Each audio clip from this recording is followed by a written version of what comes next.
A'udhu billahi minash shaitanir rajim. Bismillahir rahmanir rahim. Que la paix soit sur vous, ainsi que la miséricorde et les bénédictions de Dieu. Le louange est à Dieu, nous demandons son aide et son pardon.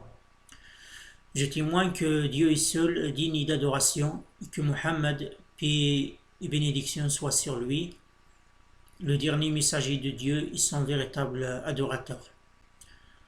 Premièrement, je demande à Dieu de nous guider tout particulièrement de traiter ce sujet qui est très délicat, très important.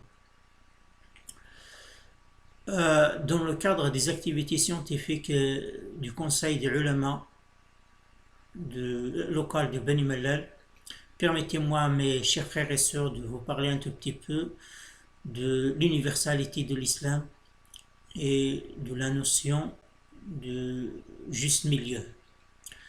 C'est grâce à la bonne gouvernance de Sa Majesté le roi Mohammed VI, le commandeur des croyants, que Dieu l'assiste et le protège, grâce également à l'efficacité de la stratégie de la réforme des champs religieux qui a commencé depuis l'indépendance. Grâce à ces deux éléments, l'expérience de la pratique religieuse au Maroc s'exporte si bien. Alhamdulillah, louange à Dieu. Si on veut préciser d'une façon très claire, on peut dire que le lancement réel et effectif de la réforme religieuse du Maroc commençait la veille des attentats de Casablanca 2003. Alors, d'ailleurs, depuis pas mal de temps, le Maroc a adopté volontairement un islam du juste milieu, car nos ancêtres, rahimahumullah, ont choisi de prôner un islam modéré, un islam vrai, un islam du juste milieu, un islam authentique, spirituel. Bien évidemment, notre religion nous ordonne, plutôt nous invite à pratiquer un énormément de valeurs vis-à-vis nous-mêmes, dans notre société, vis-à-vis aussi à toute l'humanité. Par exemple, il nous invite à accepter l'autre, quelle que soit sa couleur, sa taille, quelle que soit sa religion. Il nous invite aussi à la non-discrimination, plutôt. Il nous invite à l'assistance inconditionnelle avec toute l'humanité, surtout les pauvres, surtout les gens qui n'ont pas de la force. Alors, il nous invite à la coexistence, etc., etc. Donc, c'est le rôle de l'islam, le vrai rôle de la religion. C'est de nous guider vers le bien-être pour bien fonctionner dans ce monde. Envie de vivre en paix, en harmonie avec toute l'humanité. Et afin aussi de gagner une belle vie dans la vie éternelle. Inch'Allah, tabaraka wa ta'ala, c'est le paradis. Mais malheureusement, il y en a toujours des ennemis de la vie, partout.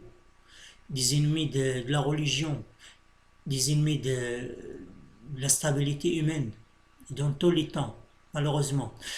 C'est grâce à sa stratégie efficace et sa diplomatie spirituelle, le Maroc s'est positionné comme leader dans la lutte contre l'extrémisme, contre le terrorisme, contre le radicalisme, et bien contre tous les actes injustifiés qui visent à renverser et à ravager la stabilité dans notre société et dans toutes les sociétés humaines à travers le monde.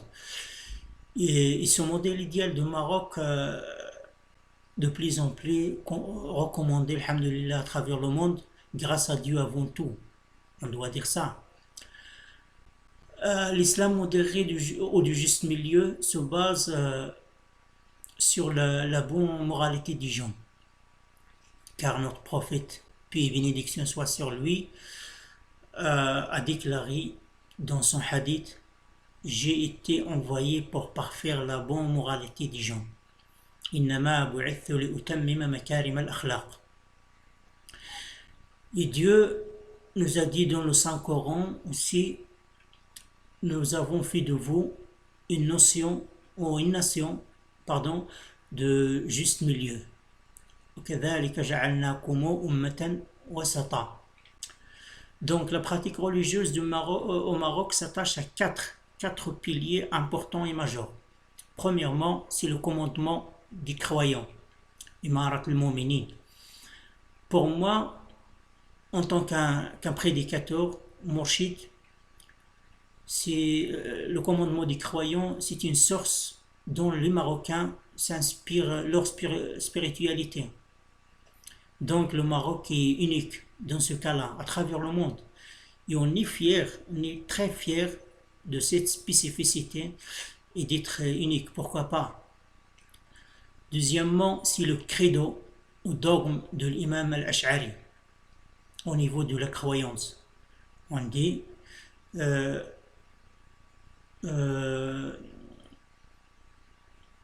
c'est le fait d'adorer Allah comme si tu le vois.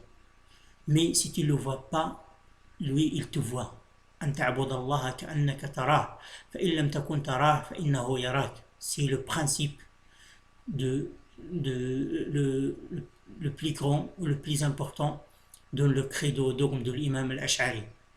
Troisièmement, c'est la doctrine de l'imam Malik au niveau de la jurisprudence, ou ce qu'on appelle al-fiqh. C'est une école qui se base sur le juste milieu, sur la modération et sur le fait de s'adapter aux différents terrains et aux différents temps. Car l'imam Malik est l'imam le plus proche de l'école prophétique, sallallahu alayhi wa sallam. Il est né à Médine, il est vécu à Médine, il est mort à Médine. C'est pour cela que les Marocains ont choisi cette école de jurisprudence. Quatrièmement, le soufisme. C'est une école, ou plutôt c'est une science qui se réagit par rapport à un manque de soufisme ou de sens moral. Donc c'est une science de comportement. C'est une science de l'éducation et donc de cette moralité dont on a aujourd'hui besoin. Donc le vrai islam, mes frères et sœurs, c'est l'islam qui reprend les vraies valeurs de la religion telles qu'elles ont été décrites par le prophète, sallallahu alayhi wa sallam. Car le prophète pour nous, c'est le vrai modèle. Parce que le Dieu a dit dans le Saint-Coran, vous avez eu un prophète le bon ou le parfait modèle à suivre. لقد كان لكم في رسول الله أسوة حسنة لمن كان يرجو الله واليوم الآخر. Et donc, on doit le suivre dans tous ses actes, dans sa moralité, dans sa douceur, dans sa sympathie, dans sa modération, dans son altruisme, dans tous ses actes. Parce que pour nous, tous les actes de notre prophète forment une législation. C'est la sunna, la deuxième source de l'islam après le Coran. Donc c'est le vrai islam, c'est les valeurs dont aujourd'hui on doit partager, exécuter dans toute notre vie. Des valeurs quand on a été éduqué au Maroc.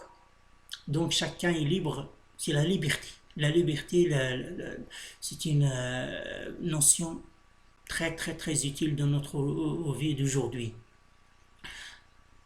Chacun est libre de faire ce qu'il veut tant qu'il ne déborde pas sur la liberté des jeunes ou la liberté des autres, tant qu'il ne dérange pas les autres. Et pour les Marocains, l'islam, c'est une religion bien sûr, mais c'est une civilisation, c'est une culture, c'est une mode de vie. Alors malheureusement, le sujet est extrêmement vaste, mais il y a toujours des limites à ne pas dépasser, il y a toujours la limite du temps. Donc on s'arrête là en attendant une autre occasion, Inch'Allah tabaraka wa ta'ala. Alors je demande à Dieu d'accepter votre jeûne de ce mois sacré, surtout ces derniers 10 jours, à l'Ashr al-Awakhir, dans lesquels, comme vous le savez, la récompense est multipliée. Donc, essayez de ne rater pas ces derniers jours, Inch'Allah. Et essayez de profiter de cette période de confinement à cause de Covid-19 pour réagir et réorganiser votre vie. Tant que l'espoir est là, la vie est là. Après l'aube, c'est le soleil, Inch'Allah. Donc restez optimiste. Et voilà, s'il y a des erreurs ou des fautes, ça arrive, c'est normal, ça arrive partout et pour tous. Parce que personne n'est parfait. Voilà, subhana rabbika rabbil izzati amma yasifun wa salamun ala al mursalin walhamdulillahi rabbil alamin.